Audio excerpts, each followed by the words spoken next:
Yeah. More than actually, a lot more than I have. Great. You've done more than I have, so I really appreciate that. Okay. Now I'll take your demographic survey data. Your Yes. job role is FAS. FAS, and your years of experience as an FAS, 8. 8, and your overall responsibilities. I am a senior clinical oncology specialist for on-site training and technical support. Okay. On-site Are you supporting training. or are you just oncology? Um, I, Generally, my customers are oncology focused. I do support Sequenome, which has NIPT testing. Okay. So, I mean, I'm familiar with their assays and the overall process, but I'm not really a specialist in Okay. reproductive health necessarily. Okay. And you said you're naive to the Hamilton. Mostly, Okay. yes. Um, have you ever used it before, though? I mean, I've seen it, and I think as part of some project I saw people load stuff on it, but I personally haven't really touched it. Hmm. Got it.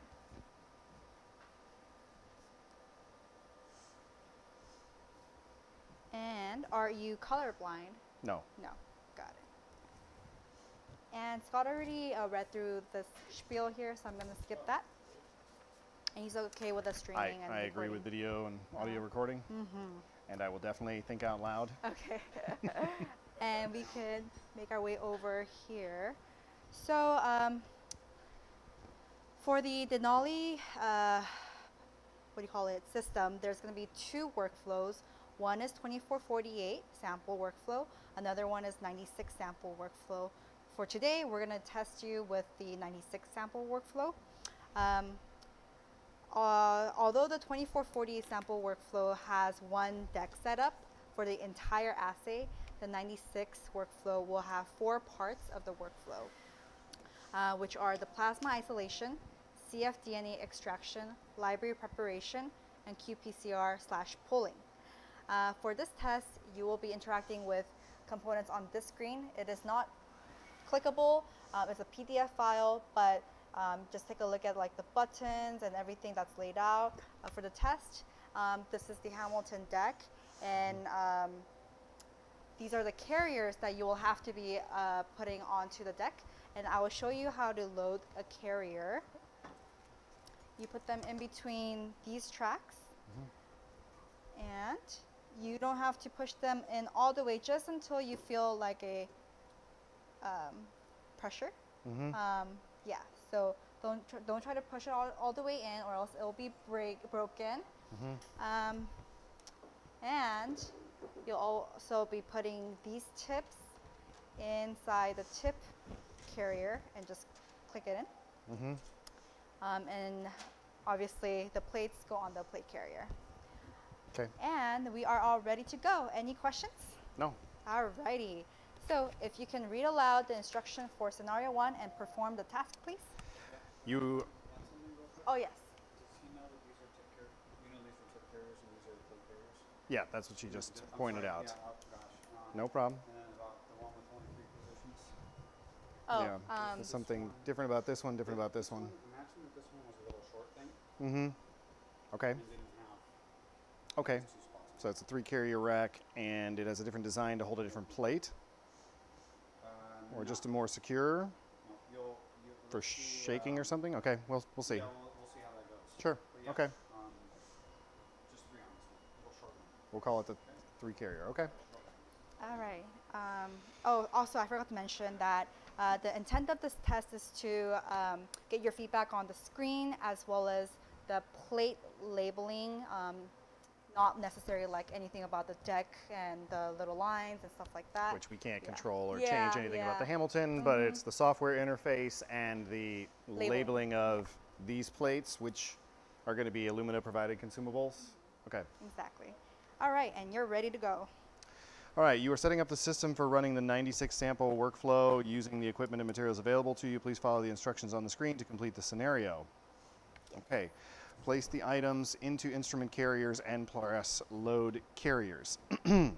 Okay, so the items, I guess, are listed here on the left-hand side with their little label identifiers next to them. and it tells me what track they go in and what part numbers they go in, and it's kind of weird. I don't understand this numbering of the items, 5, 6, 12, 2, 1, 1, 2, 3. That seems super weird and confusing, but okay, we'll just go with it. I mean, it makes sense to maybe have different numbers if it's two different of the same thing, but again, maybe that's referring to a box or a part number that's going to be on the label. And so I can see here in the highlighted, layout structure, I don't know what the little ghosting image is in the back. That's kind of confusing. Do I need to care about that at all? Obviously, I'm just really focused on, I guess it's at the front section versus the back section. That's not entirely clear. But I can see, a set of 3, so that's the 3 carrier we're referring to there on the end. That's the DW identifier is going to be loaded in the first of the short 3 carriers. The RD is going to be loaded in the 4th out of 5 positions there at position 18. And the P1000 tips there and there. The 350 microliter tips there. This position 17, okay, it's showing me in position 6, so I guess that's 6 counting from the back, so from the top down would be number 6 position, although that's not entirely intuitive that it would be, that 6 starting from the bottom up or from the top down, but that's, yeah, tube 6, I would maybe call it, position 6, maybe it's numbered on the rack so I could see that. Oh yeah, so for the 2 racks, they are not there, so if you could think aloud on what you would be doing, that would be great. Okay. Sounds good. Yep, so I will start in the order that the items are listed over here on the left. Tracks 4 through 9, and I'm going to be putting the number 5 deep well plate with the DW identifier on it. So that is this one we were saying, imagining this is actually just a 3 position carrier, and that is going into positions 4 through 9. So assuming that, we're starting, okay, yeah, so it's numbered in the middle, right? So, okay, so that makes sense. So I'm starting here with the left side in position 4 and the right side in position 9 and sliding it partway in. And then I'm going to be loading the DW. And so I have 2 of these DWs, which is confusing because I only see 1 on the screen. So I'm just going to go ahead and put 1 in there, and then I don't know what to do with the other. I don't see a number 5 identifier anywhere on here. So again, I don't know what that number 5 refers to. So next I'm going to be taking the tube rack with the, the single well tubes. So I would be taking that rack. We don't have one, but let's say I take that rack, I put it here, slide it into position, there's 15, 16, 17, slide it into position 17. From the innermost position, by my view, counting down as it's pictured on screen, I would put tube number 6, the positive control, in that 6th position, tube number 12 in the positive control 12 position. Presumably those are going to be labeled as positive controls, and they appear to be identical, so I guess it doesn't matter which one I put in which position. So next I'm going to be moving with the resuspension buffer and DPBS in position 18 through 23 with the RD in what appears to be, to me, I guess the 2nd position if we're counting from the down. Okay, so maybe that's why this is 5, because it's actually like in the 5th position from the top, although this is only a 3 rack, and now this is in the 2nd position of the 5 counting downwards. Okay, so let me grab one of those, and so that's got to be one of these plate racks here, going into, again, position 18 through 23, so that'd be sliding in right next to that individual tube strip rack, and then putting the RD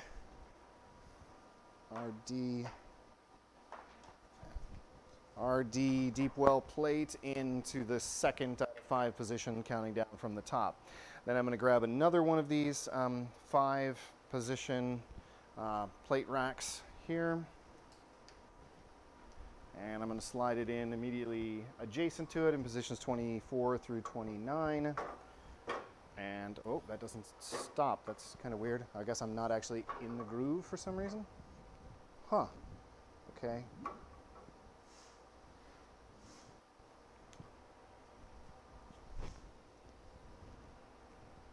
Okay, that's weird. Why is it not fitting? Oh, now it's fitting. Huh. That was weird. When I first tried to slide it in, I guess I was just on top of one of the little black separators. It happens. Mm-hmm. Okay. And so, oh, but that has to have the P1000 tips. So actually, I grabbed the wrong rack. So Yeah, it would be nice if these racks were somehow labeled differentially so I know if it's a plate rack versus a tip rack. Right now there's nothing to really indicate. I mean, there's a part number there, you know, but the part numbers for the subcomponent that I'm loading on the rack, it'd be nice again if the, you know, rack strips here were somehow labeled to differentiate those two initially, because, you know, I'm not loading them simultaneously. I guess I could load them while they're off of the Hamilton first and get everything loaded and then bring them to the Hamilton. I don't know, since, you know, my logic would be to load the sort of rack first and then put the items into the rack on the Hamilton itself. So, because these racks, you know, I guess it does say tip carrier on the front versus APE carrier. So that's at least one way I can identify, in addition to the, you know, part numbers, you know, some sort of generic nomenclature for the different types of racks. So it might be good to label those as like APE carrier, tip carrier in each one of these columns so that it's more obvious which one I'm going to be loading. And so that's in position. Then I'm going to put a P1000 in the first position. And so that one is here.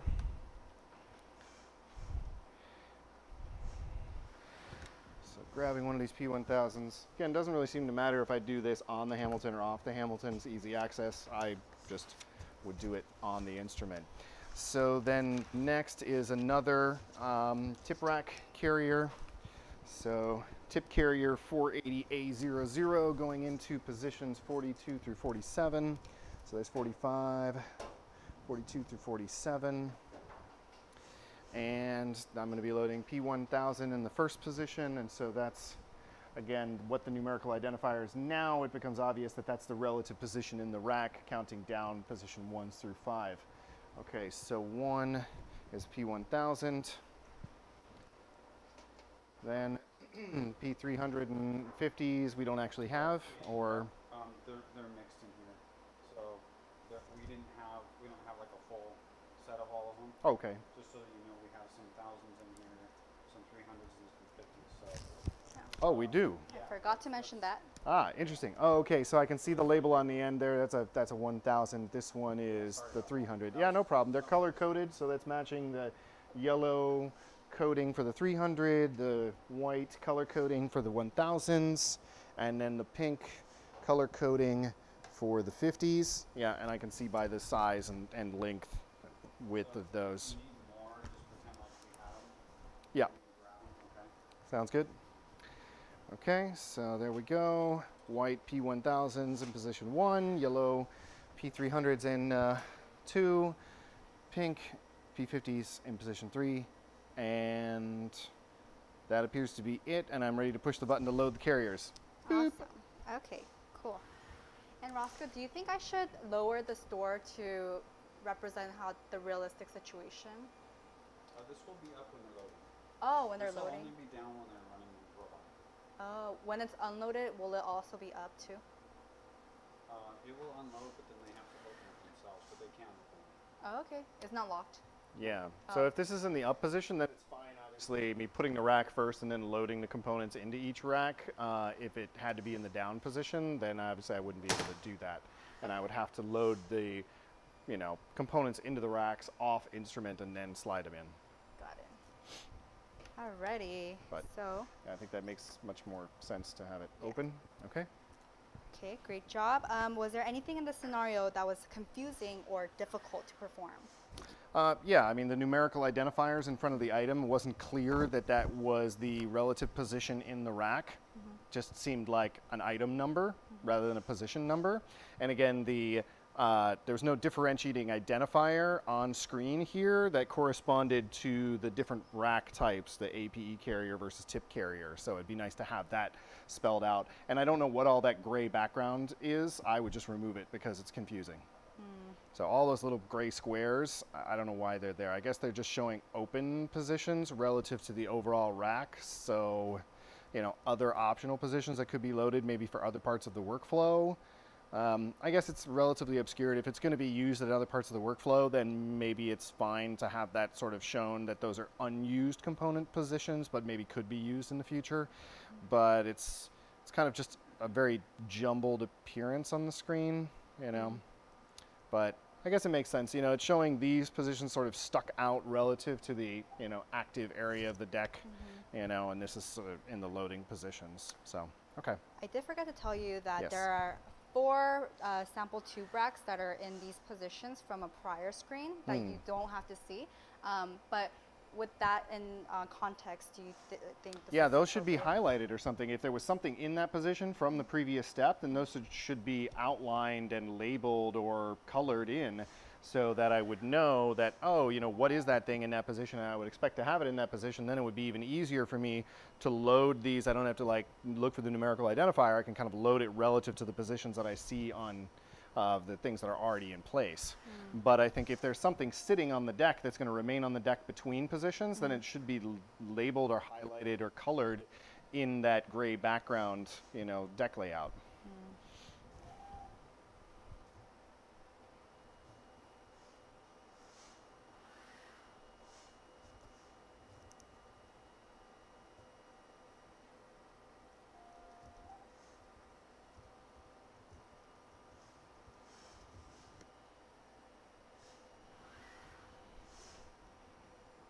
So there's nothing really preventing me from, you know, putting these in the wrong position or swapping the tip carrier with the APE carriers. You know, they're completely flexible in terms of loading the instrument. It's all dependent upon what's just showing here on the screen. There's not going to be any sort of like confirmation, I guess, once it gets loaded in position that everything's been loaded correctly, or I don't know. Just curious. Checks. It does a scan.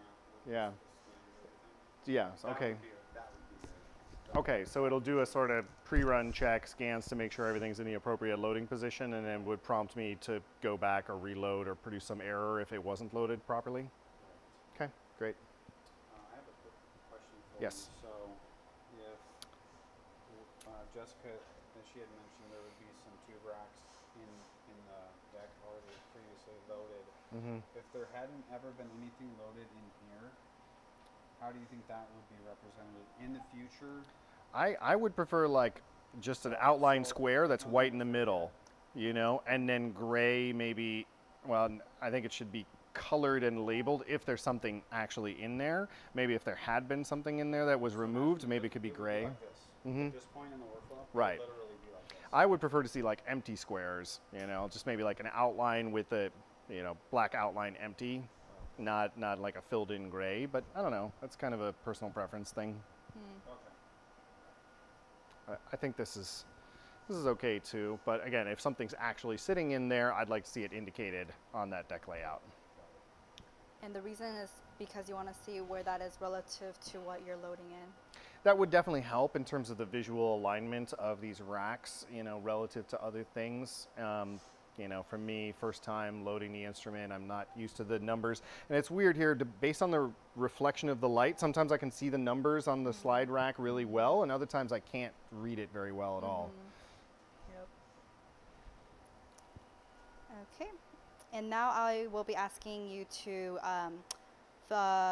provide the rating for the satisfaction and ease of use rating scale.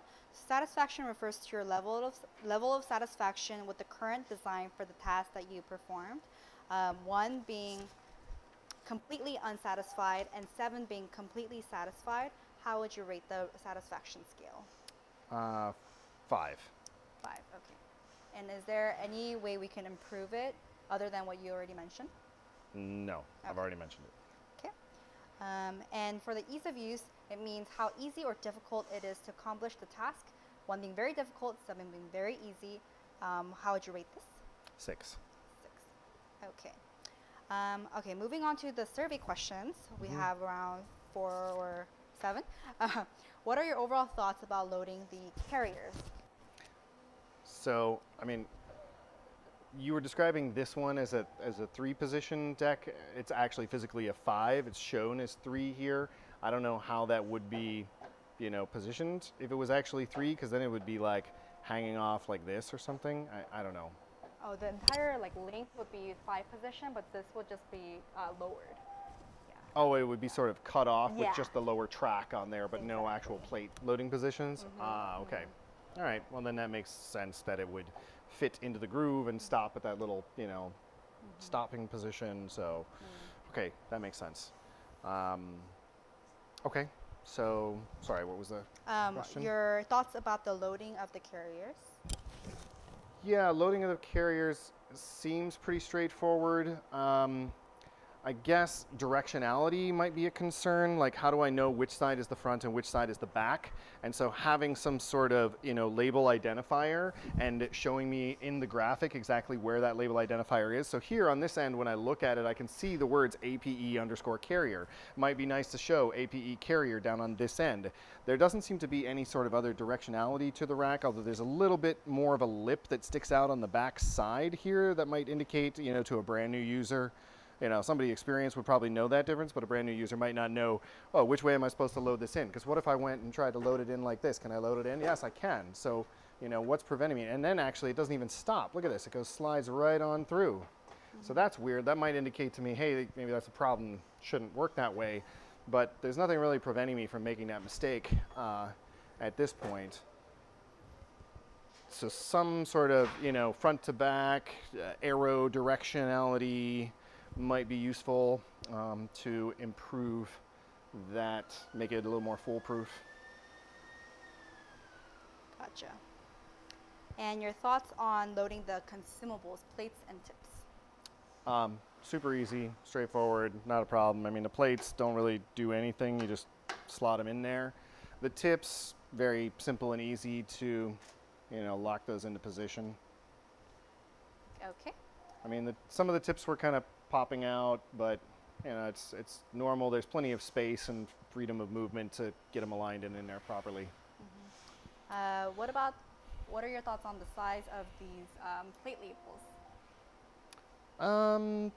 They're okay. I mean, what is the rest of the white space going to be used for? Oh, so we don't know the information, but let's say maybe the lot number, reference number, and stuff like that will be printed on here. Okay, is that something that the customer is going to be scanning into a LIMS system prior to loading onto the instrument? Or will the instrument scan that and record that into a LIMS system? The instrument scanner over there will just be scanning this barcode. Okay, so this information here is just going to be printed for our use? Is it for our own internal manufacturing? Is there going to be, you know, a barcode there? Is it just going to be like numerical, you know, alphanumerical sort of identifiers there? The specific information we are not yet sure of. Okay. Yeah. I think that's probably fine. You know, whatever the DW and the RD stands for, I would like to see it in relatively large letters relative to whatever other information is on there, so that's spelled out. Although, yeah, it seems to be a good enough size and easy enough to read, and the labels are similar size, whether it's this sort of really deep well or half deep well plates. Yeah, it seems okay. Do you think for the half deep well plates, you should go to the extent of the height or have some breathing room? Well, if it's not going to interfere with like tip mobility or anything, you know, I think it's probably fine. If the label's, you know, stuck on there firmly, I think it's okay. I mean, these are obviously just sort of halfway taped on, but as long as they're, you know, glued firmly, nice tight stickers, it should be fine.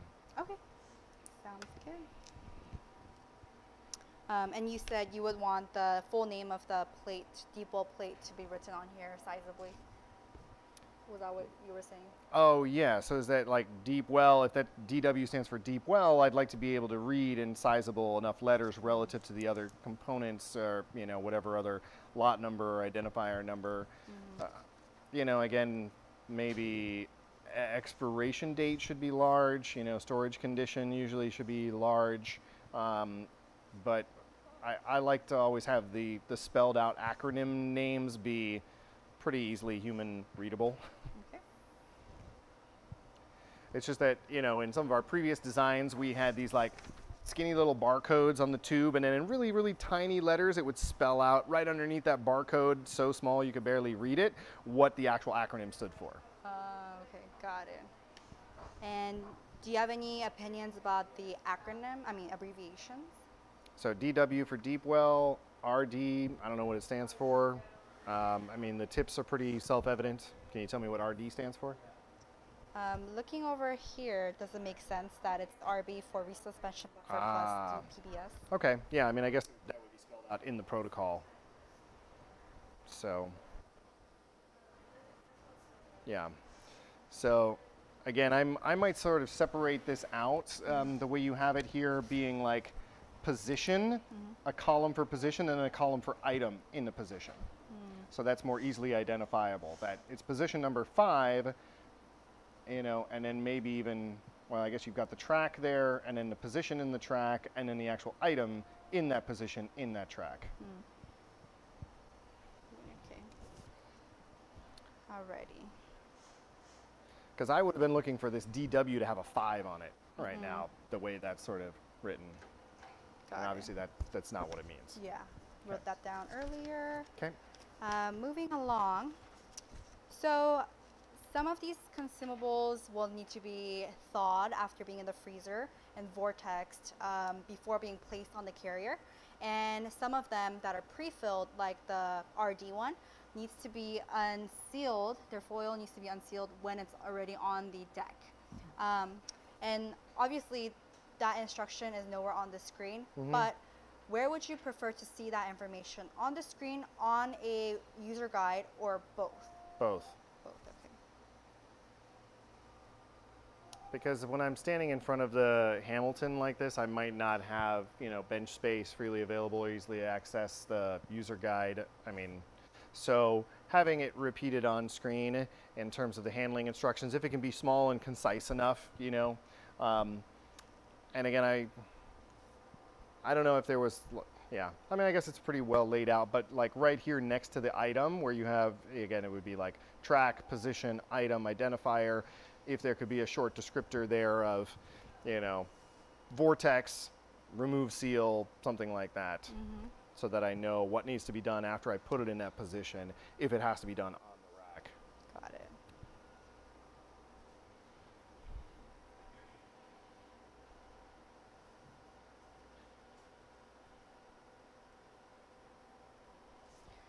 And any overall comments about the rest of the screen? Anything? Looks okay. I mean, you got a lot of white space to work with here. I mean, I guess you want the buttons to be relatively big for the abort and the load carriers, and you don't want to have those right next to each other, so I like how that's laid out on very opposite ends of the screen. So they're, you know, not accidentally pushing the wrong button. And, you know, as long as they're used to hitting go in the same section of the screen as they move from like step to step, or abort in the same section of the screen. You have a lot of white space here that, you know, could be used. This information maybe could be a little bigger in terms of the batch the samples initiated by, to make better use of the space on the screen. Other than that, I think it's an okay balance. It's pretty easily visible. Here we have a relatively small number of items. I wonder how this is going to work if we have like a larger number of items to load. Is this going to have like a scroll bar feature? Yeah. Okay. And then presumably, is this going to be through a touchscreen interface, or it's going to be mouse operated? It's going to be a touchscreen that will be attached right over here around this area. Okay. Yeah. And it'll be this size. Okay. Yeah. With that said, what do you think about the font sizes of the general screen? So again, I think it's okay. The item description is a little small. I mean, it's legible to me. It's fine. The, you know, identifier icons maybe could be a little bit bigger. I think, you know, that's, I guess, the same font size for both of those. I mean, you want to be able to fit most of the information on the screen and have to avoid scrolling through it, if possible, you know. So in this case, with that number of items, it fits on one screen. I can relatively easily read it all. Could be a little bit larger. The relative positioning of the instructions in the upper left, again, that could be moved to take advantage of some of this white space to give you more room for the list of items to be loaded. But overall, then the balance between, you know, the size of the instructions and the item list and the deck layout leaves it pretty easy to read, with the exception, you know, you got this sort of dead white space in the bottom middle right. Mm-hmm.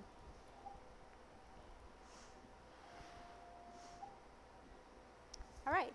Roscoe, do you have any questions before we move on to the next scenario?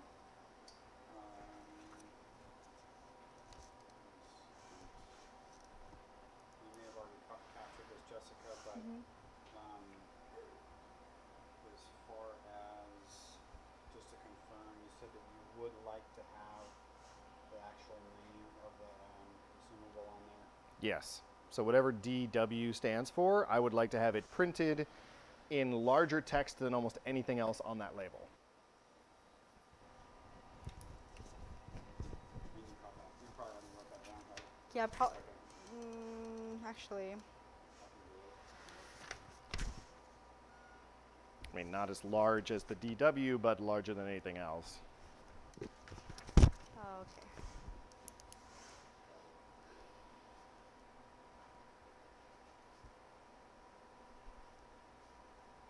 It's kind of interesting that, I mean, DW is just a general description for like an empty plate, whereas this is a description of the actual reagents in the plate. So I would assume that we're actually loading this one empty with nothing in it. There's no actual reagents. Whereas this one is a plate that's like been frozen, thawed, vortexed, sealed, unsealed. That would be my initial assumption. That's correct. Mm-hmm. Okay. Okay. So, moving on to the next scenario. Sure. This is what you see after you finish plasma isolation. Mm-hmm. If you could read the instruction and perform the task. I'm gonna put this back where it was. And the Hamilton will automatically remove this for you. Okay. And here you go. Okay, scenario 2. The first part of the workflow is complete. Follow the prompts on the screen to complete the scenario. Perform the actions in the list below and press next. Okay, so the deep well plate, I'm going to centrifuge it for a certain number of minutes and then return it. So I'm going to take it off, I'm going to spin it, balance it, let it spin for however many minutes, then I'm going to take it and put it back. So there's, that's fine. Centrifuge, spin, return. Okay, then 10, 11, 12 sample tube racks and 13, which are not visible, but I'm assuming they were previously loaded from the other step. So like the way they are here in black, I mean, if that would have been visible in black with some sort of label over it. I mean, right now it just says remove. I mean, I guess that's good. It might be good to know. Well, I guess it tells me it's sample tube rack. So let's assume I'm taking each one of those individual 4, tube racks and moving them into storage. What does storage mean? Does that mean 4-degree storage, -20 storage, room temperature storage? Be nice to know that more specifically. Mm-hmm. And are they sample tubes? Are they open tubes? Are they capped tubes? Am I supposed to do something in order to cap them or seal them before putting them away in storage? How long are they going to be in storage for? And I assume that's all spelled out in the protocol. But it might be nice to have at least a little bit more description on screen. Mm. So then position 17, tube 6 positive control discard. So I'm just going to take that one. And so again, when the Hamilton's done, it pops everything out of the deck and into this sort of staging position. Is that correct? So just like how it's depicted here on the screen? Yep. Okay. So I'm just going into that rack. I'm pulling tube 6 and tube 12, and I'm throwing them away. And then I go into the 24 through 29, and I'm going to be discarding position 1. So this P1000, we'll be taking that out and removing it. Presumably it would be mostly all used, so it would be empty rack at this point. And discarding it, and then these 3 are remaining in position, so I'm keeping those on there. And so I'm going to take this off, put it back in storage, and I am ready to hit next. Boop. Alrighty. What if instead of having specific storage information, it just says refer to the user guide? Would you mind that? That'd probably be okay, but I mean, it seems like it would be a very limited number of options with a very small amount of text. It's either like minus 20, minus 4, you know, or a 4 degree, minus 20, something like that. And then, so the sample tubes, again, I don't know what they look like and if they were open and if anything else needs to be done with them, since presumably they have to be open for access on the Hamilton. Is there any sort of sealing, you know, prior to storage? And how would that be implemented? Got it. Okay. And did you also mention these right here? Yeah. Okay, got it. Hold those two out, throw them away.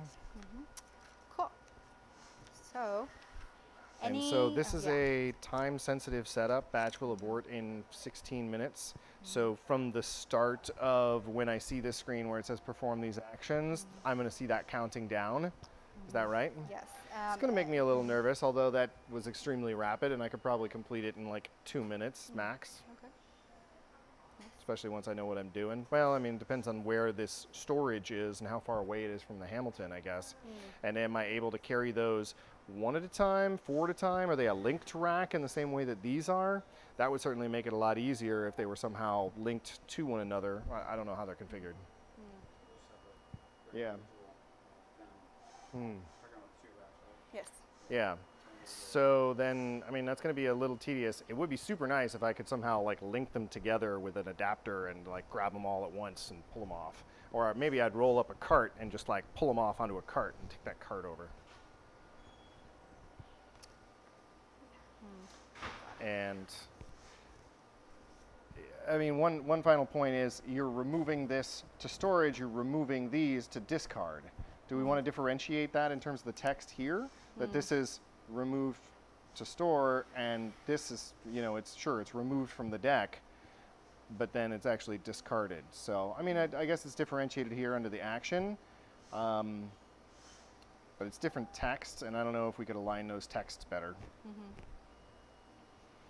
You know, one is move to store and discard, discard, discard. It's kind of what I would put.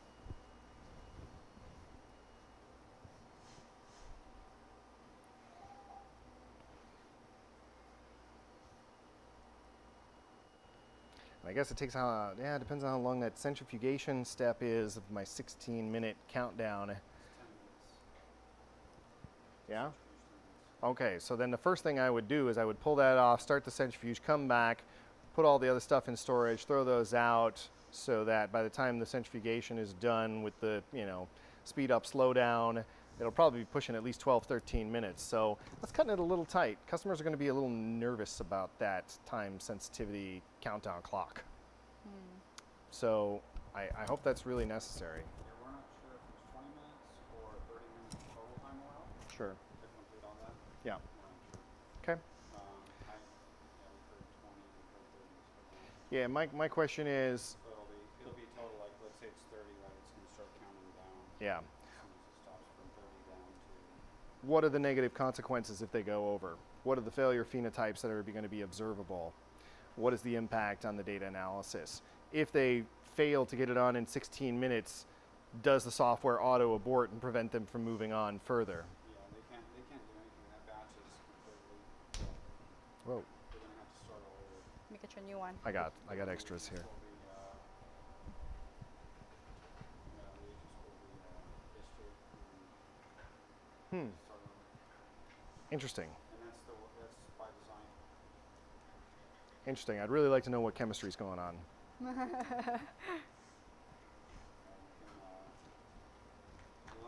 it, so that'd be great. You probably really enjoy that too. Yeah. Bay Wayne is the one leading all that, so. Okay. Okay, but I don't. So and I'm not familiar with our, you know, like Veriseq NIPT, you know, workflows and things that we've CE marked in Europe because we don't have them here in the U.S. So I haven't been officially trained on the protocol yet. it's for this, they're doing stuff different. And Okay. things, I think, more cost effective for us. We want a little more money off the reagents and beads and things like that. Things in there, but you know, I think reagents and stuff for the chemistry that they're doing is also different Okay. than what it used to be. So I guess my question would be, So I think because it's IVD Yeah. constraint. Right. About like making sure that you go past this, you're like beyond the our confidence in the results. Right. So Yeah, but I mean, in none of our other IVD library preps, which are manual preps that are not on automation, is there any sort of enforcement, outside of the customer's hands or discretion? Now, this is going to be the first time it's actually like sort of enforced through an automation system that will fail you if you're not here. So I guess the question is like, what is? something else to keep in mind is there Yeah. are no safe stopping points. Uh-huh. You got to run all the way through. Okay, so basically between the last step and this step, the customer's standing in front of the instrument watching it go until it hits this step and the countdown clock starts, and then they have to be there immediately to move on it. Doesn't seem to save FTE hands-on time in that case. All right, interesting. Yeah, I think for this step, some of the longer parts of the workflow, I think total is 7 hours total. So there's some long stretches and later parts. Okay. But yeah, the plasma isolation, I think is probably the quickest way to follow up on that. Don't go too far. Okay. So I think it's just pipetting from their spine sample tubes. Mm-hmm. And just pipetting it into Okay. that plate. I think. Sure. Yeah, I mean, if the previous step is not super time consuming, it makes sense that they're standing in front of the instrument waiting for the stuff to be ejected, countdown clock start, and immediately move on whatever manual steps they have to do. I'm definitely not the expert on that. And, Okay. I'll be curious to see how that works out. Yeah, okay. As we get into the longer integrated workflows, Yeah, we'll call you in and please. let you have fun with it. Yeah. Okay. Other than what you've mentioned, was there anything that was confusing or difficult to perform on this scenario? No. Okay. And if you could rate the satisfaction for this task, 1 being completely unsatisfied, 7 being completely satisfied. 6. 6. And for ease of use, 1 being very difficult and 7 being very easy. 7. 7. Okay. Starting with the first survey question, what are your thoughts about centrifuging and returning the plasma plate using the screen? So, yeah, I mean, it's good that it's listed first in the items because, again, given the sort of time constraints, that's going to be the most time-consuming step. The removing and putting things in storage or removing to discard is extremely rapid, so I think you've listed the most time-consuming steps first. The centrifugation to get that started, the moving things into storage is going to take a long time. Removing things to discard them is, a few seconds. So I think that makes sense in terms of the layout and order of operations there, given the time sensitivity of the step. Got it.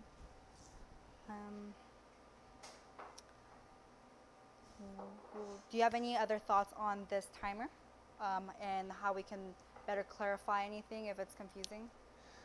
So this like green to white thing, is that going to be moving like a little clock, Yep. like filling up as the time starts to expire? Yep. Okay, that's kind of cool. And it'll change color when it's like near towards the end, like maybe 2 minutes. Going from like green to orange or something. Yeah, Like green, you're good. Orange is danger zone. Okay. Yeah, that seems fine. Seems large enough relative to everything else. Okay. What does batch will abort mean to you?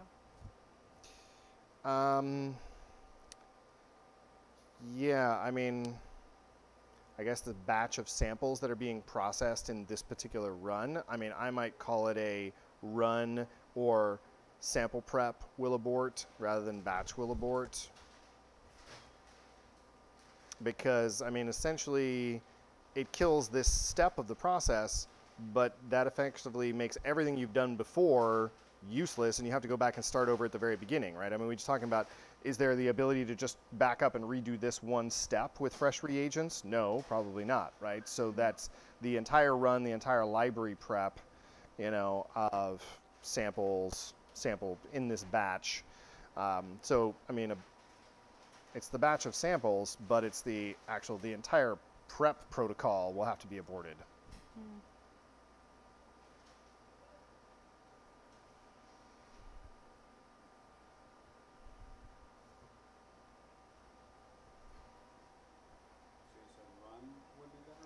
Yeah, so I think run will abort or prep will abort, whatever we're referring. I mean, so we're going through plasma isolation, CF, So, I mean, it's the entire processing of a batch of samples. So it's not really, I mean, the samples are obviously, the batch of samples are going to be no good, but what's going to be aborted is your ability to run the protocol. So it's almost like protocol will abort, or run will abort, or library prep will abort. Gotcha. So with this screen, any thoughts on unloading the consumables? Seems pretty straightforward. I mean, there's only the 2 tubes in the 17 rack position. There's only the one thing in the 24 through 29 rack position. That makes sense. Centrifuge return. I mean, it's simple. It's laid out, other than the descriptions that I already provide of differentiating between removing to storage versus discard, versus keep. That's fine. I think that makes sense. Do you have any thoughts on the fact that they're all black colored? Yeah, that's an interesting differentiator. Yeah, because it might make sense to have the things that you keep being one color and the things that you're removing being a different color, to more easily differentiate what I'm supposed to be doing with those things, in addition to the text having a color identifier.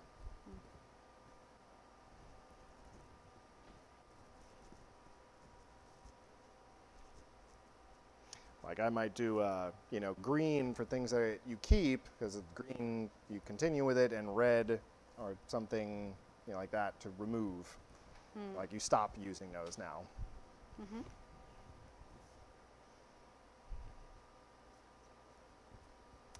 And you don't think that would ever interfere or clash with the fact that the plates are color coded?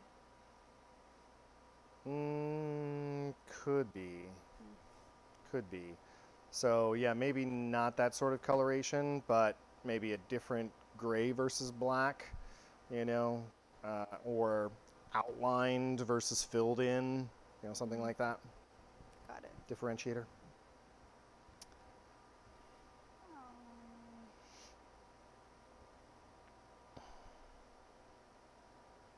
You said outlined or?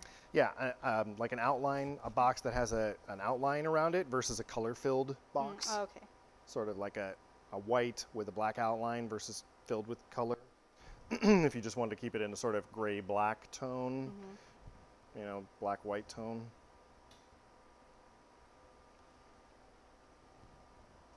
Cool.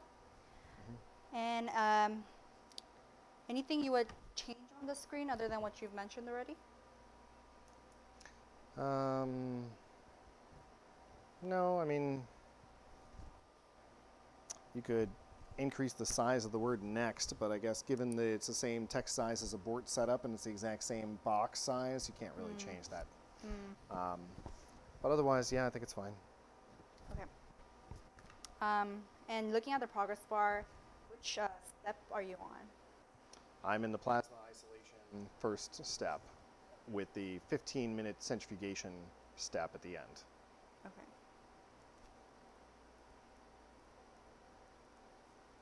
So I guess we're indicating here the solid line being the automation steps, and then the circles being the hands-on with the hand, indicating when manual intervention is required. So yeah, I guess I'm in the manual centrifugation step. Okay.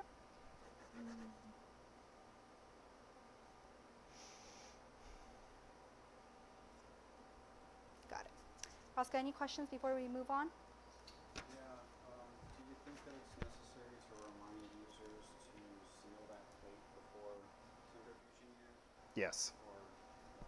Okay. Yes, absolutely.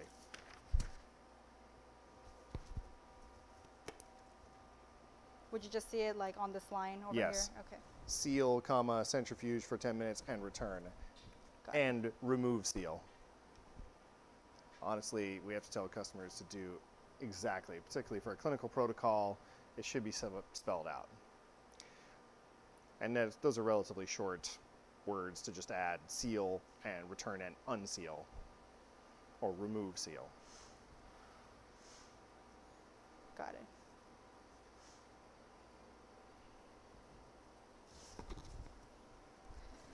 Good question. Now moving on to scenario 3.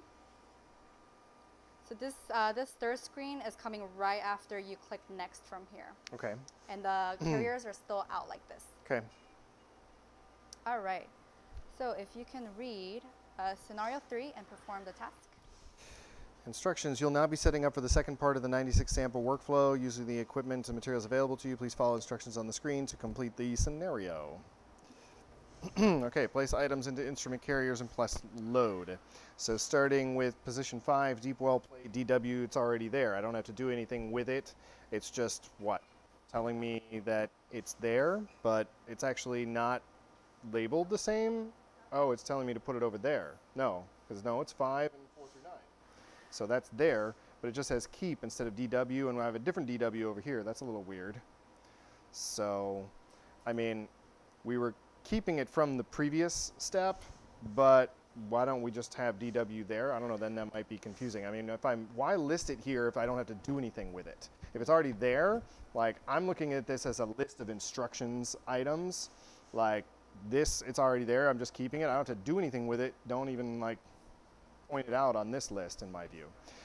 So then number 2 in 11 through 16 binding buffer, W1, W2, DR, I'm going to go grab those. So BB, W1, W2.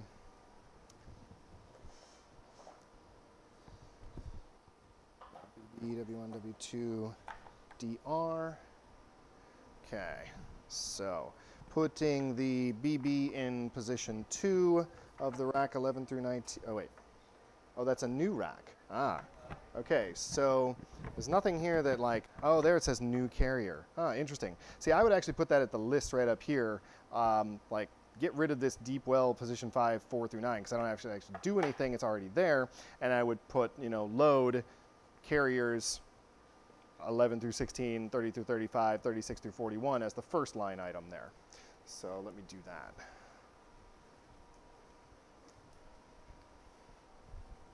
So 11 through 16, and then 35 through 30 through 35, and then where's the last carrier? That's going to be a tip rack carrier, and oh no, they're all tip rack carriers.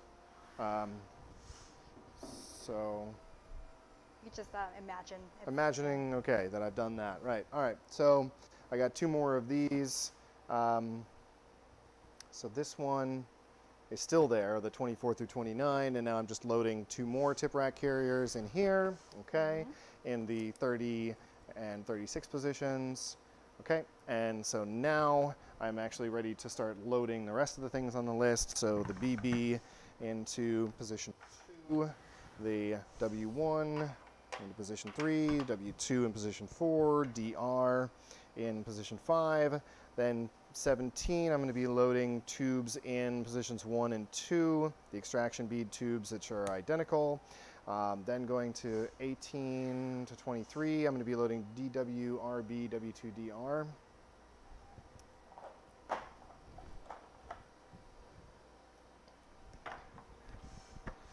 Okay, and again, there's no like instructions on where these are coming from or what I should have done with them prior to loading them onto the plate. So might be interesting to have, you know, information like this was thawed from -20, or like where it's coming from, or I don't know what it's currently been stored at after I've done the prep or whatever. Are these just sitting out at room temperature? Are they on ice? What are they?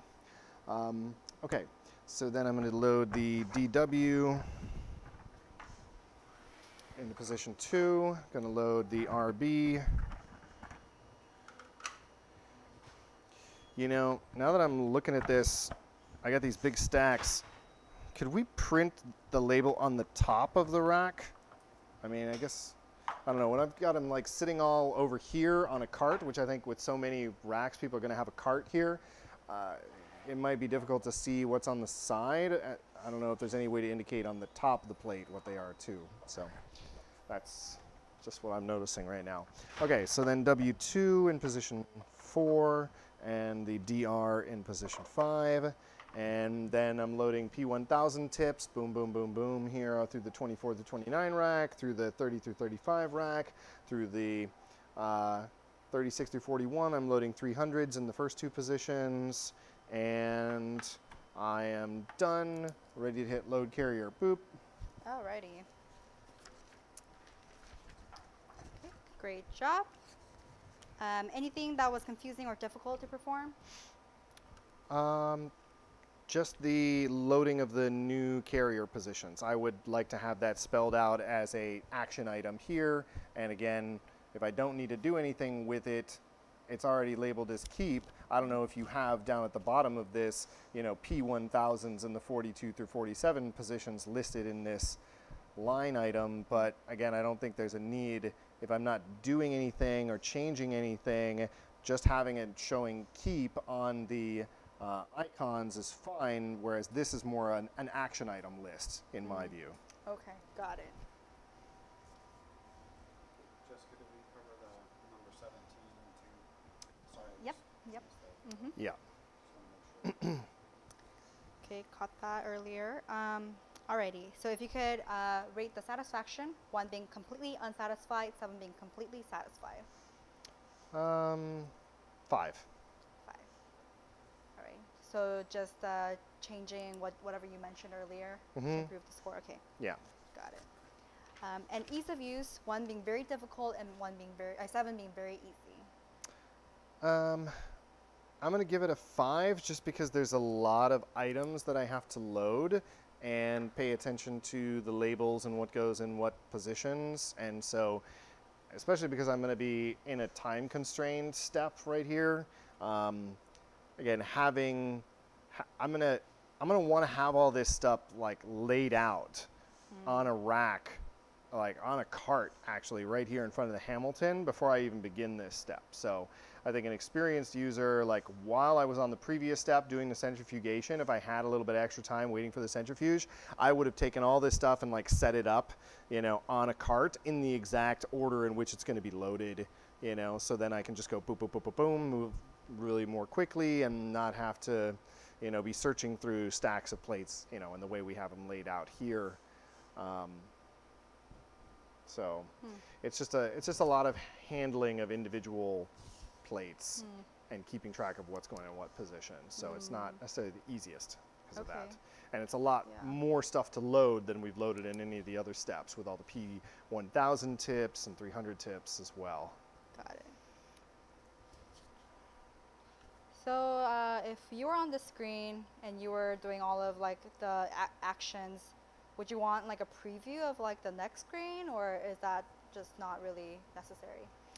I think that sort of comes with experience. You know, obviously the customer will have a written version of the protocol, and I don't know if you're going to have visualizations of the screen sort of layout in the actual printed protocol. That would be super helpful so that they know what to expect in the coming steps, and they could, you know, maybe have the protocol out on the bench next to them, and then while they're centrifuging, if they got a couple of minutes of downtime, then they'll be looking ahead in the protocol, okay, what do I need to do next in order to set up?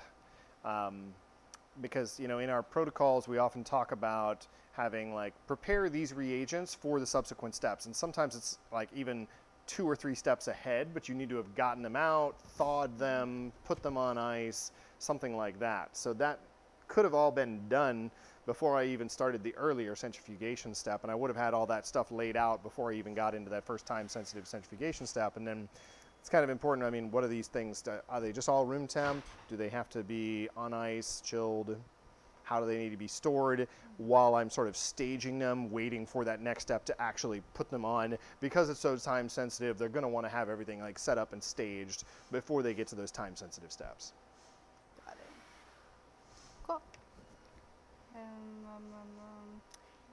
Any overall thoughts about loading the plate and tip carriers on the screen?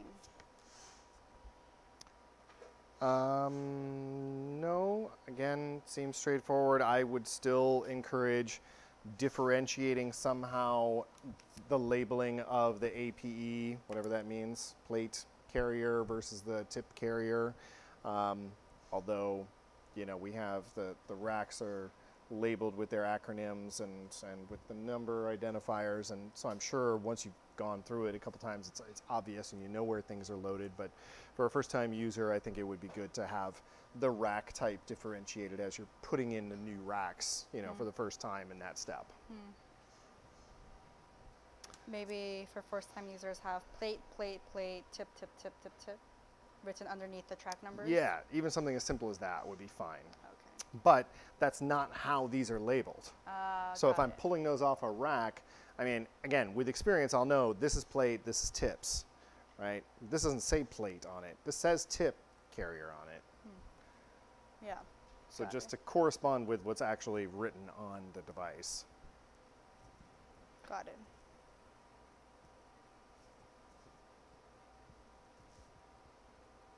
And maybe, I don't know, I mean, these are generic Hamilton racks, right? But in theory, we could even print up things, tip, plate, but I mean, it's pretty obvious once you've done it once. So go through training should be obvious. Okay. Just because I've never touched them really before.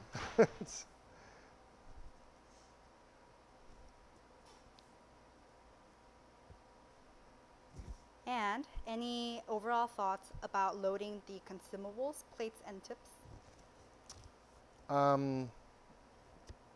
One thing that I might do, again, if I were like a relatively new user, you know, working in a CLIA lab, is I would have a cart staged up here, and I would want to probably be sitting with all of these things like in the exact order in which I would load them, and I'd probably have the protocol like sitting out here so I could be looking at the next step, what's the map, and I would have them laid out in the exact same map position as shown on the screen here. And so then I just go boom, boom, boom, load them in the exact same order, so I can have spent my time sort of double checking that that layout is correct on the cart in the staging area prior to actually loading them onto the instrument.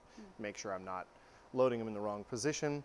And so when the scanner comes through, again, it's going to verify that I've got the right plate in the right position, correct? Yep. Before allowing me to proceed? Yep. And so how much time does that take, and how much does that eat up in my time-sensitive step, I wonder? Well, once you click load, the scanning part doesn't, it's not factored into the time because the time is over and you're good. But I mean, how long does it take to scan? Does it take a minute to scan every single thing before it then goes on to the next step? Oh, I see what you're saying. That I'm not really sure. Yeah, so that's gonna, and then if I loaded something wrong and it takes, let's say, a minute to scan everything, then is that gonna eat into my time sensitive step in order to like, is it then gonna, and then how long does it take to scan, identify there's a problem, eject, give me time to change the positions, put them back in, rescan. How long does that sort of correction process take? And will that, how much time is that going to eat up of my time sensitivity? And will it restart the clock when it does that? Does it give me like 2 minutes of time to reload it? And at what time does that counter? Again, customers are going to be super uptight about this whole time sensitivity thing. So those sorts of like troubleshooting scenario steps need to be really well factored in and explained during training. Like, okay, if the scanner detects that the plate is in the wrong position, you will be given 2 minutes to, you know, reload the things from the time, what time? From the time that everything is ejected, you can then change things and, you know, push load carriers. Exactly what is the time from what time to what time, you know, that they are allowed. Right. Because they're going to be super freaked out that like, oh my God, I'm going to fail this entire batch of samples and I've already made a mistake, and the fact that they now have to correct for their mistake, and there's going to be like, what, how is that additional time sensitivity for troubleshooting, you know, recovery going to take? You know what I mean? Yep. Yeah. That is incredibly amazing feedback that we did not ever consider. This is, I mean, it's a lot of stuff to load. You could easily have messed it up. Yeah. Alrighty. Any overall thoughts? Oh, before moving on, did you have any other thoughts about loading the consumables? No, like I said, I would have them pre-staged on a cart ready to load, so that it would lessen the probability that I would make a mistake during loading. Cool. And then the last question is, any overall thoughts about... And the label on the top of the plate. Because like when they're in here in this position, like this deep well plate, I can't see the label on the side of the one right behind it. Whereas if there was some sort of icon or coloration, like these are colored white around the edges. I don't know if there's any way to color those or have the label wrap around or something. Ooh, that might be tricky. I agree. It will be Yeah. tricky. But I will write that down. Yeah, because it's just the plates in position 4 and 3 and 4. I can't view what that is once I put the next plate in position.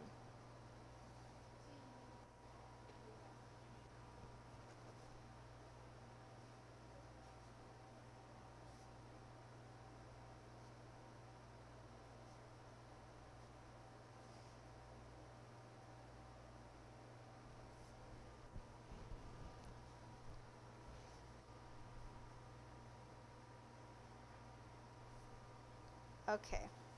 Any thoughts about the designs on the screen? Anything you would change or fix? No, I think it looks okay.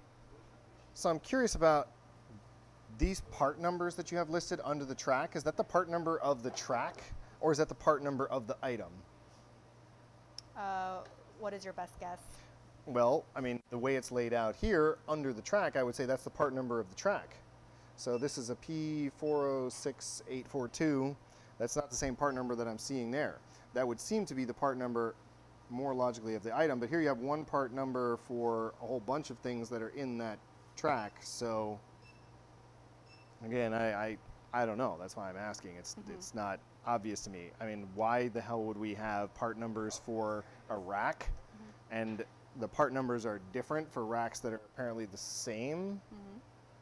I just don't know what the part number is referring to or why it's even necessary to have the part number on the screen. I think that's just kind of unnecessary.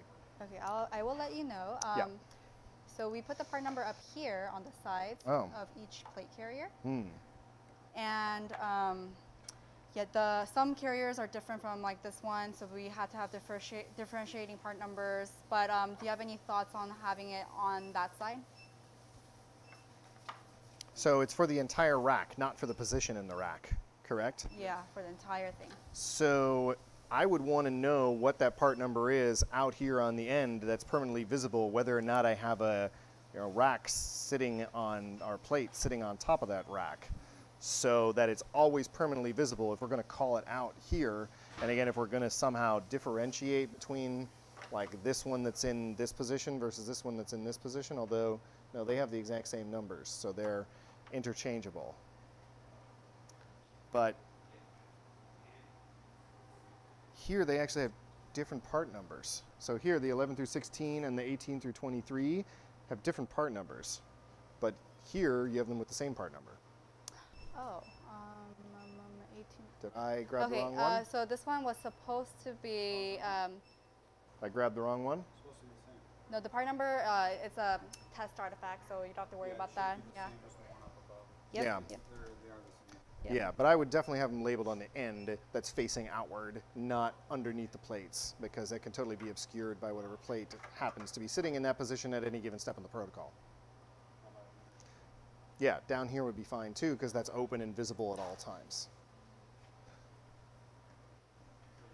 Cool.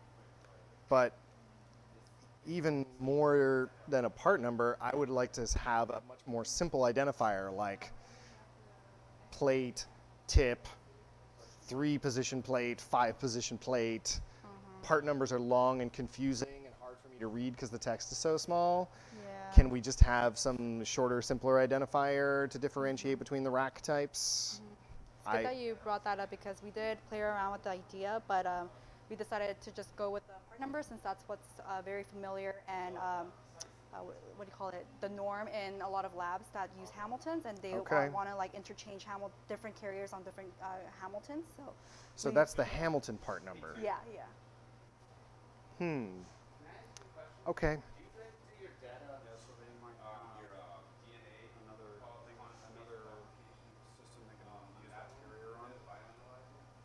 So if we name, their concern was, design team's concern was, that if we give it a specific name, then they're going to think they can't really use it somewhere else.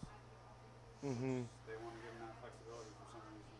Okay. Which I think for an IVD product doesn't seem like they want. No, I mean for an IVD product being run in a CLIA lab, we're talking more and more about centralization of all of these NIPT going through a very small number of high throughput facilities like LabCorp that are probably going to have, you know, one assay run on one instrument all the time, 24/7, and probably not going to ever want to change a Hamilton to swap it out for different, you know, tube positions to run a different assay from day to day or week to week. They're probably going to have a dedicated instrument running all the time, same tech, same instrument, same assay.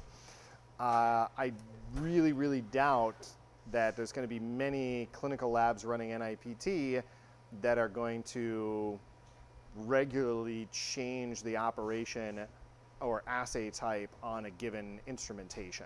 They really want it to be the same all the time. So I understand maybe having a reference somewhere in the user guide to the Hamilton part number, but essentially I would envision this as being dedicated to the Illumina Denali NIPT solution, and that pretty much is all that this is going to be used for long, long periods of time. So that we should maybe provide labels or, you know, provide some sort of nomenclature that is specific to our assay, but yet also reference what the original Hamilton part numbers are. But again, that part number is very long and confusing and small and hard to read, and I would really like a simpler identifier that is sort of assay specific.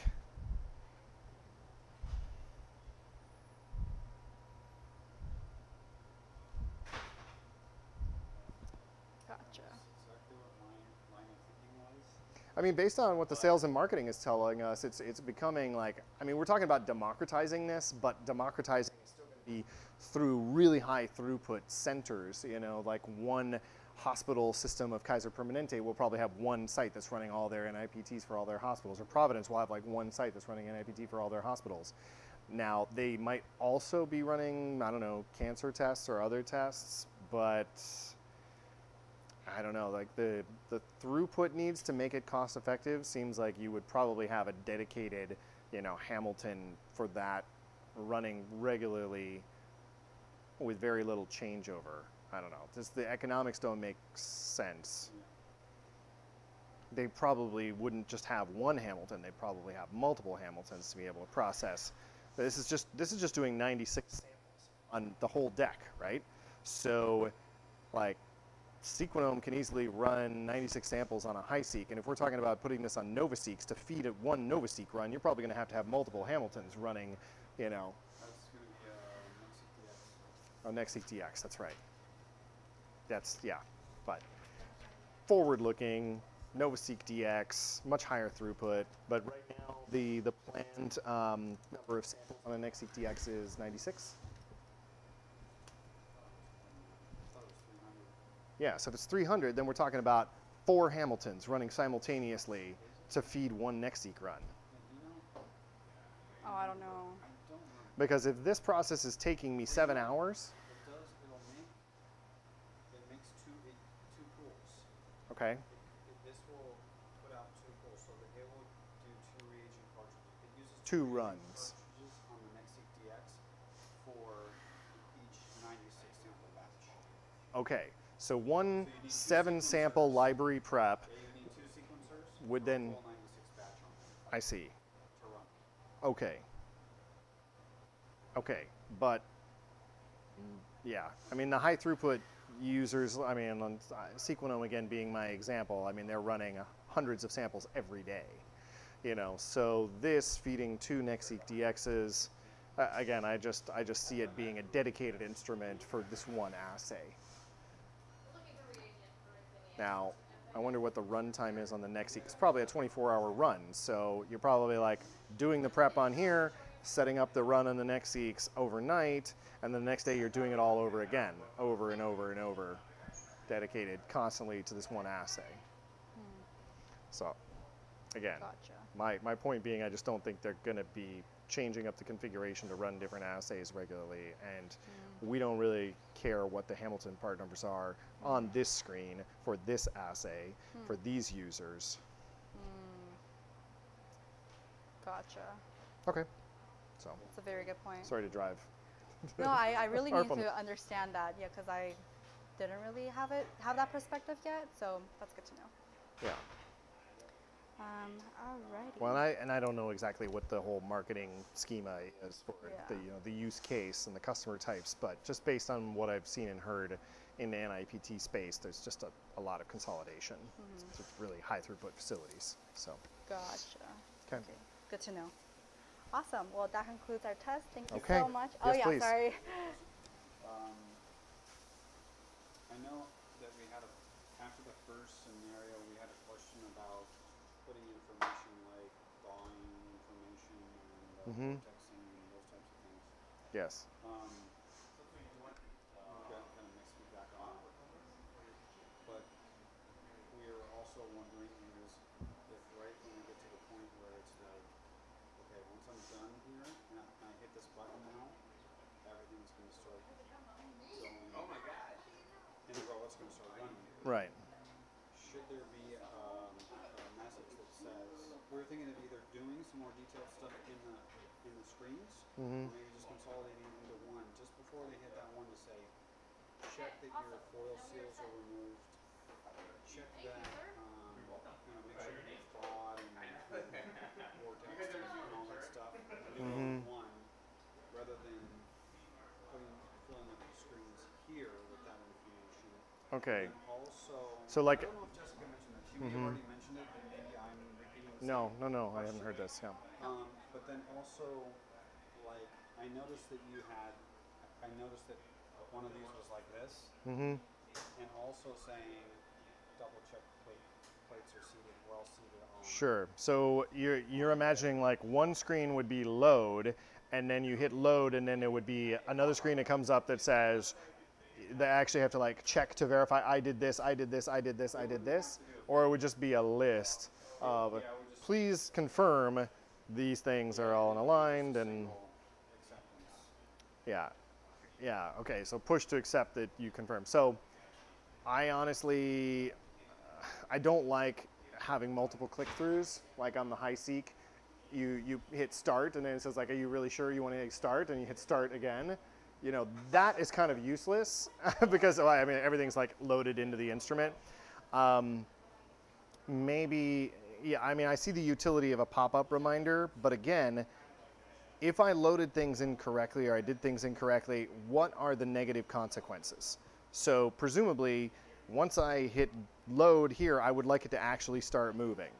If I did something wrong, it should be caught by the scanner, right? And then the question is, well, To your point, to my, yeah, previous point, yeah, was if it catches it, it wastes time. yeah, If they've done it wrong, then it has to scan it, it has to kick it out. And start right. over. And I don't know if maybe you're going to say that. Yeah, no, and then the question is, what are the failure phenotypes that are most likely? Okay, what are you going to put on that screen to tell people to check? I'm curious. Yeah, it would be removing the foil from the reagent, the ones that are pre-filled reagents, so that it doesn't crash the, Okay. don't go crashing through the, Yeah, through here. right. And I would say definitely, because this will waste time if the barcode scanner can't read it. If Sure. It's tilted. I would say that would be another So it'd one. be like remove foil, check plate alignment. And I think the other stuff like the thawing, that's kind of like prepping. They're going to have, I think you said that they're going to have, as a new person, I'm going to have the work instruction here. I'm going to be doing all my thawing and stuff, and I'm going to read through in advance and say, okay, I got to get these things prepared. That's how you. Yeah, because they're going to have like a clinical lab instruction check sheet that says, do this, check, I did that. Do this, check, I did that. So I think we should provide them with such a document that has those little check boxes next to it.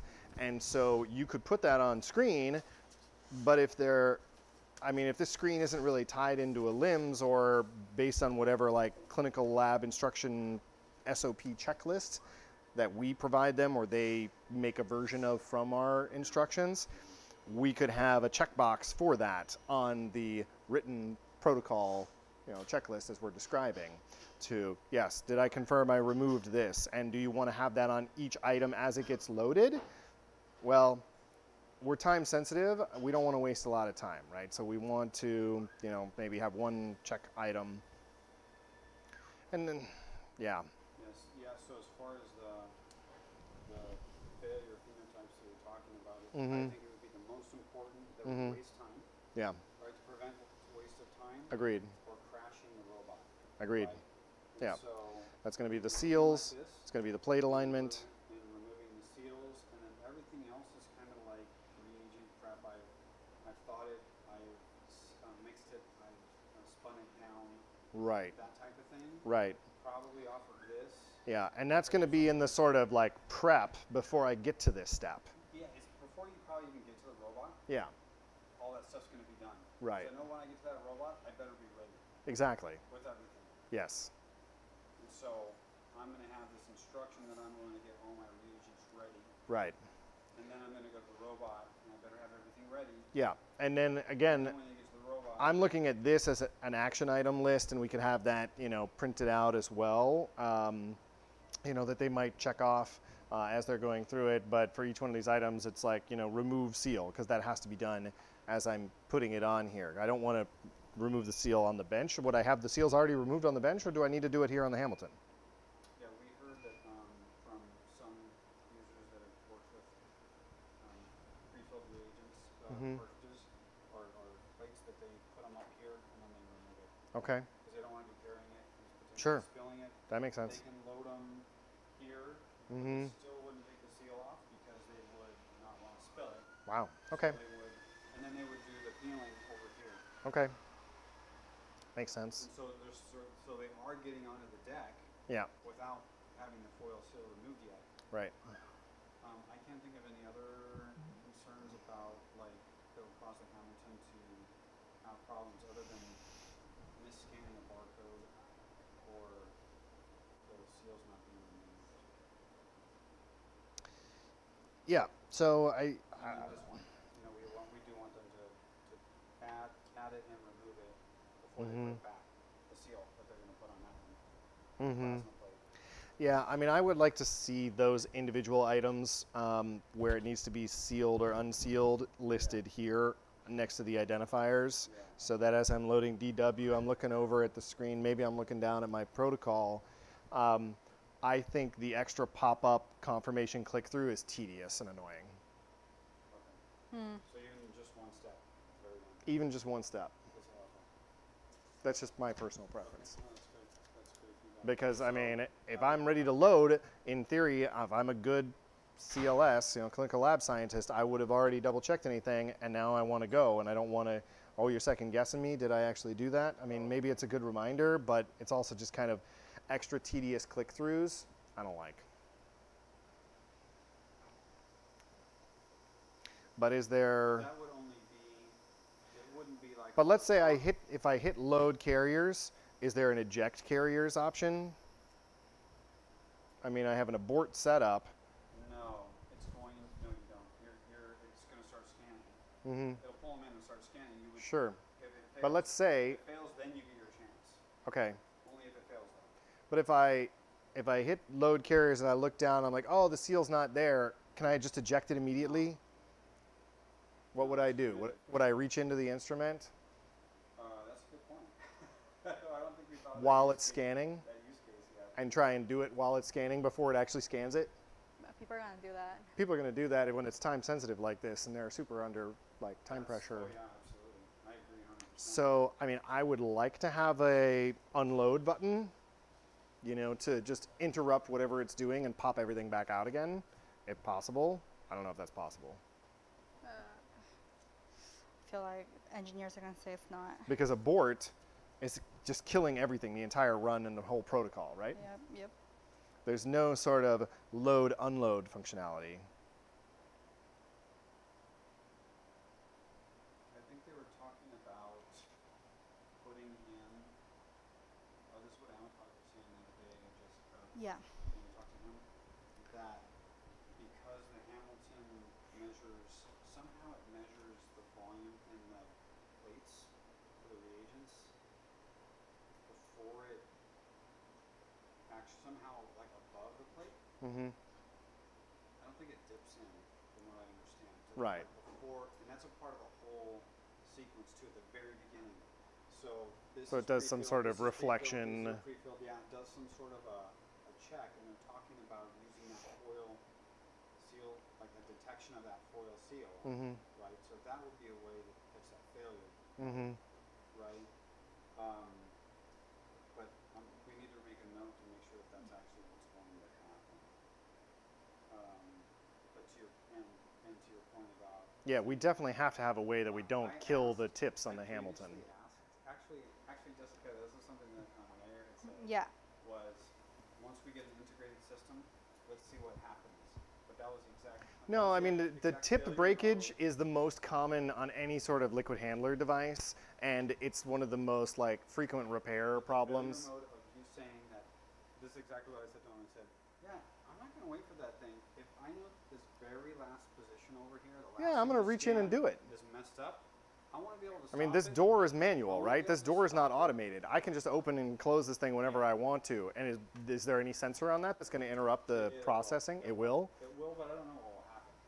I don't know if it will fail the batch. But it has to be open here while I'm doing it. Do I have to close this before I hit the load carrier button? It won't run. Yeah, it won't run without that close. So how do I know? Why there's no instruction for me to close the lid before hitting the load carrier button?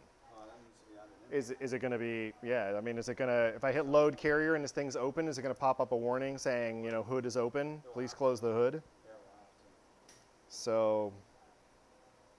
So why don't we have a, I mean, again, it should be obvious, but yeah, I didn't know that. So if it's not going to start pulling anything in until the hood is closed, then I can't reach in and do anything.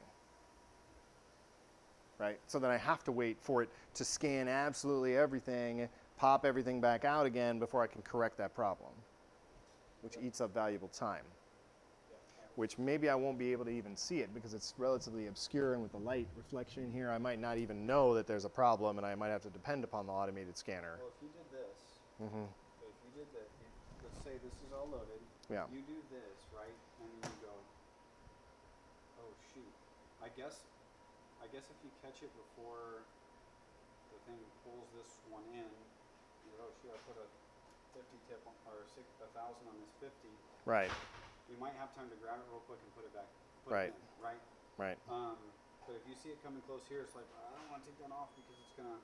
Or let's say you do, okay, it's gonna fail on me. I'm just gonna Right. take it off. It's gonna fail. Mm-hmm. Let it fail. And I can do my thing and put it back. Yeah. But Having an eject button. They don't want. Yeah, they're not gonna want to wait for the whole thing to scan all these. No. To fix it. If it's really time sensitive, yeah. Right.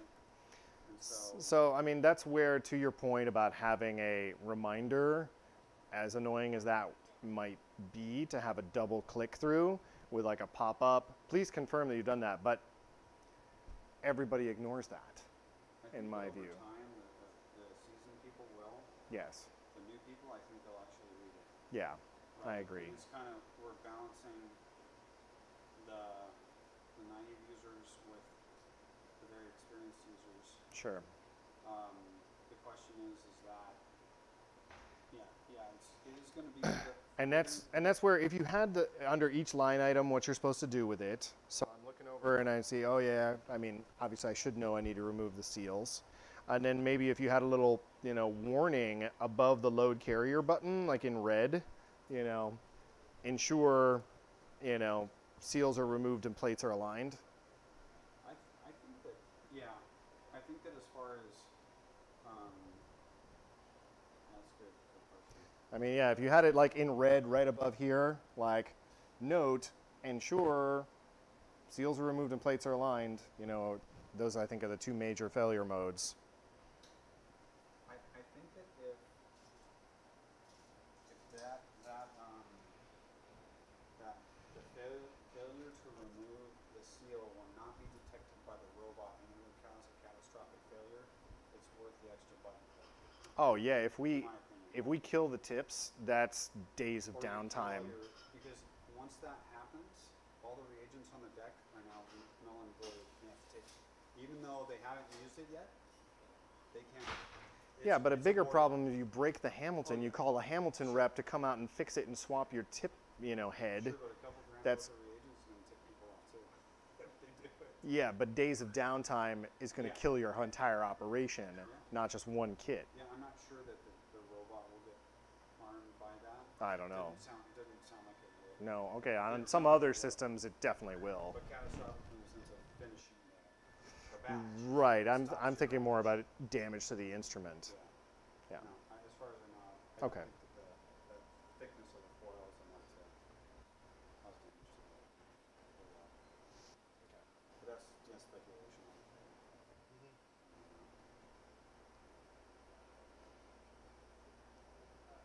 Okay. Alrighty. Well, this has been educational, and you found a Educational. relatively naive user on both Hamilton and NIPT process here. So I hope I've provided But I think pretty we have novice the feedback. most feedback from the most novice user. Yeah. Uh-huh. You caught a note about like something on the screen to Yeah. Oh yeah, lower this. So obviously, I mean, this would be grayed out in theory because there should be a sensor that wouldn't even allow me to hit load carriers until this is closed, right? But there should also be a reminder, you know, please close the hood or whatever this is called. Like close the hood and then load carriers.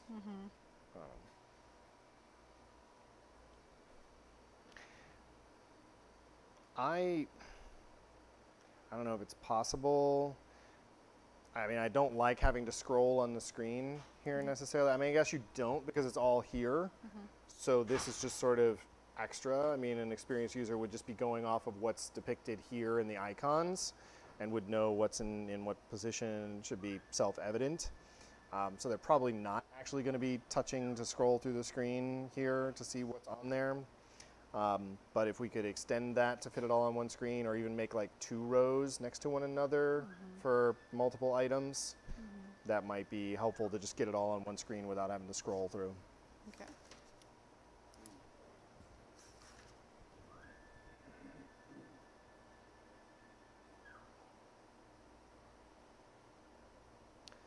All I've done is plasma isolation so far.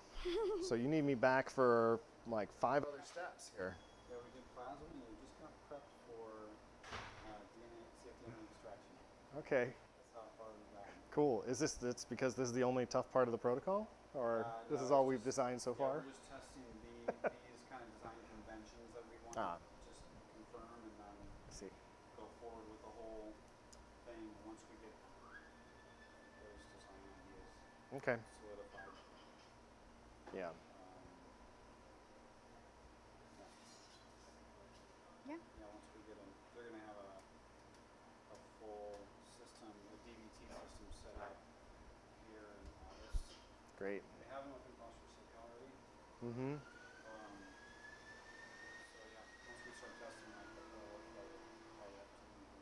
Yeah, that would be great. Mm-hmm. We do, one thing that's just come to mind for me is, so we had a CLIA lab in Redwood City. Mm-hmm. That we need to put this in front of them because they're the ones that are actually running the current release. Oh yeah, yeah. And it's critical for them to see this and start to interact with this. Yeah, and have Kim Fan, if you haven't already spoke to her, she's the like NIPT specialist who was formerly from Blue Gnome, who supports the sites in the Bay Area that do all the NIPT. Yeah, so she's PHAN, yeah. So she would definitely. Is she, So she's the FA. She's an FAS, and so she supports the Bay Area, and like is one of the leaders of the reproductive health specialist network of FAS, and so she supports multiple sites, including Natera and others doing NIPT in the Bay Area. So then she could come in to that Foster City site and provide additional, hands-on feedback and oversight. What was her name? Kim Fan, PHAN. Got it. Awesome. All right, sir, I'm gonna go. really appreciate it. Yes, absolutely. Thank you. Wonderful working with y'all as always. Have a great weekend. And I'll return this to you. Oh, yes. And power it off or anything, or just? Oh, I can power it off. Thank you.